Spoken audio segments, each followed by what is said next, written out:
Selamat pagi, salam sejahtera buat kita semua yang diberkati Tuhan. Di mana saja berada saudara-saudara, puji syukur kita persembahkan kepada Tuhan di pagi hari ini oleh karena perkenannya kita ada dan sebagaimana ada oleh karena kasih karunia Allah. Kita telah mempersiapkan hati dan pikiran kita untuk mendengar firman Tuhan pagi ini. Mari saudara-saudara yang dikasihi Tuhan, kita berdoa.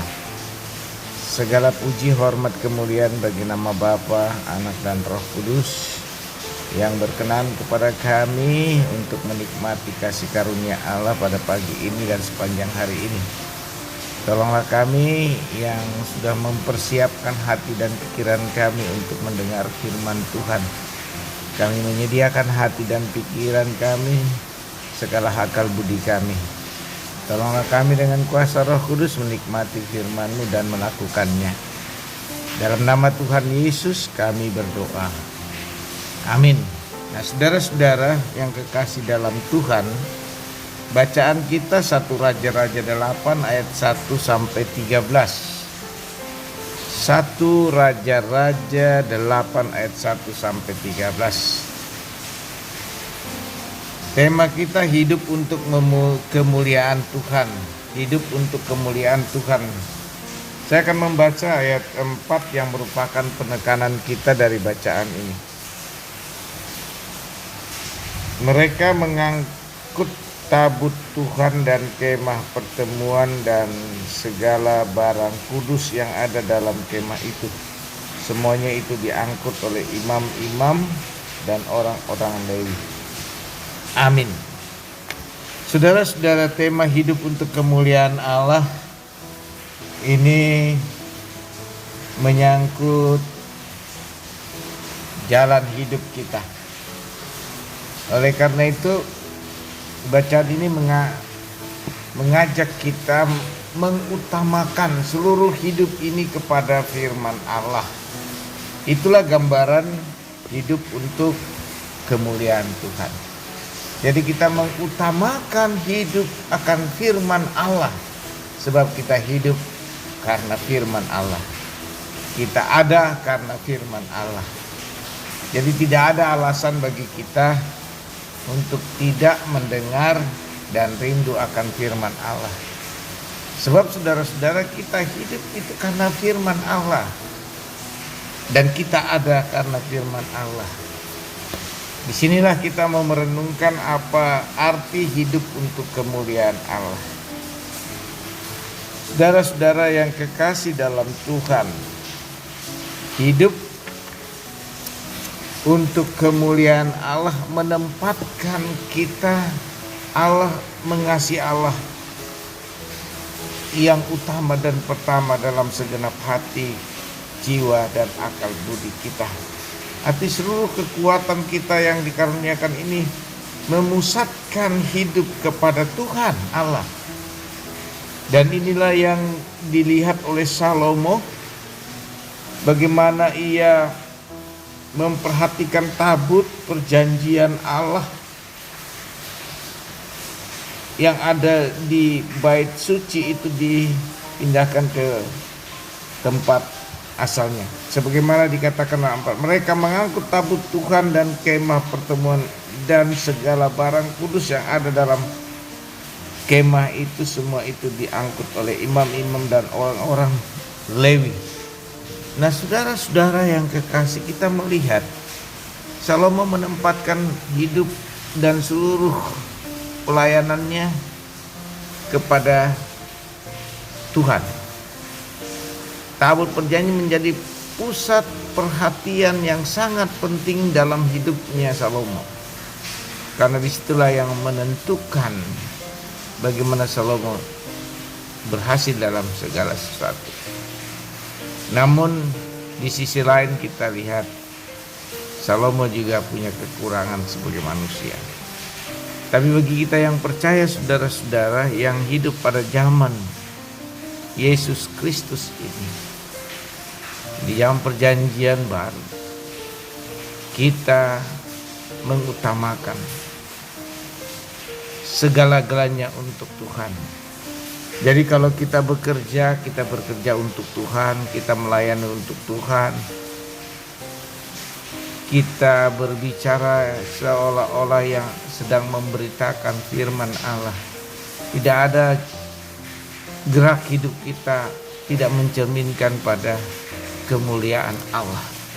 Nah, karena itu saudara-saudara, betapa pentingnya kita hidup hari ini mengutamakan hidup untuk Tuhan.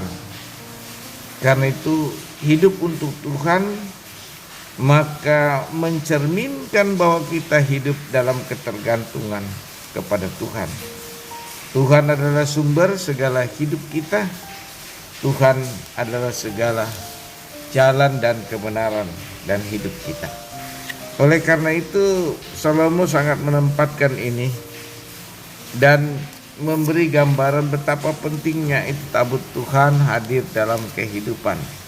Artinya firman Allah selalu harus hadir dalam kehidupan ini.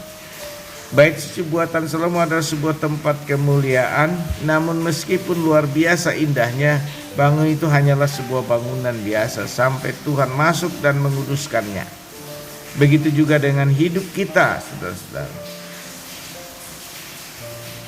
Kehadiran Tuhan adalah hal yang penting bagi kita, yaitu firman Allah. Jika Tuhan mengambil Roh Kudus keluar dari dunia ini, maka banyak dari apa yang saat ini dilakukan gereja akan terus berjalan dan tak seorang pun akan tahu perbedaannya. Oleh karena itu bait suci adalah tempat kesaksian. Jadi kalau gereja yang saat ini kita ada itu tempat kesaksian yang membuktikan bahwa Tuhan menepati janjinya sebagaimana bait suci. Menyertai kita, mengayomi kita dan menuntun kita. Karena itu Salomo secara khusus memohon agar Tuhan mendengar doa-doa dari umatnya sendiri, serta doa dari para pendatang dan orang asing. Dan hari-hari kemudian mereka terus menjadi percaya kepada Allah. Nah, karena itu saudara-saudara, bagi kita sekarang yang hidup di dalam Kristus, Kristus hidup di dalam kita, hidup bersama Kristus akan menggambarkan hidup untuk kemuliaan Tuhan.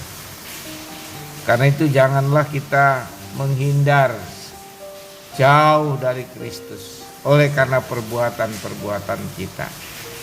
Tapi semakin kita mendekat, bahwa hidup kita hari ini dan seterusnya hidup untuk kemuliaan Tuhan. Nah, kalau hidup dalam kemuliaan Tuhan, maka pencerminan kehidupan gerak kita harus berfokus kepada Kristus. Oleh karena itu saudara-saudara, kita hidup untuk kemuliaan Allah tentu menyangkut praktik hidup kita. Praktik hidup kita sungguh-sungguh praktik yang memuliakan Tuhan. Jika kita berencana, biarlah kita arahkan rencana itu bagi kemuliaan Allah. Jika kita berencana meraih berkat Tuhan hari ini, biarlah itu pencerminan kita untuk kemuliaan Tuhan, jujur, setia, dan taat kepada Tuhan. Tidak menerima tawaran sana sini untuk kebutuhan kita dan menawarkan kehidupan yang indah-indah. Kita tetap hidup untuk Tuhan. Hidup untuk Tuhan ini bagi hidup untuk kemuliaan Tuhan, tidak menerima yang bukan hak kita. Karena itu saudara-saudara, tidak cukup untuk dikatakan hidup untuk kemuliaan Allah, tetapi hidup untuk kemuliaan Allah melalui praktik hidup kita sehari-hari, melalui pengakuan kita, melalui tutur kata kita, melalui perbuatan kita. Di dalam Kristus memberikan contoh bagi kita. Karena itu saudara-saudara yang percaya kepada Tuhan, arahkanlah hatimu, jiwamu, segala kekuatanmu kepada Tuhan. Karena hidup untuk kemuliaan Tuhan saja. Hari ini dan seterusnya. Tuhan memberkati. Amin. Saudara-saudara, selamat beraktivitas untuk terus mengarahkan pandangan kita bahwa hidup kita untuk kemuliaan-Nya. Untuk itu kita berdoa. Terima kasih Bapa di sorga yang telah mengantar kami untuk memahami firman Tuhan begitu singkat. Namun kami boleh dikuatkan, boleh dimampukan oleh Roh Kudus. Tanpa Roh Allah, apapun yang kami dengar begitu sulit untuk dilakukan. Tapi dengan campur tangan Tuhan, kami semakin jelas hidup kami, hidup untuk kemuliaan Tuhan. Ampunilah kami dalam nama Tuhan Yesus. Kami bersyukur. Terimalah berkat Tuhan. Tuhan memberkati engkau dan melindungi engkau.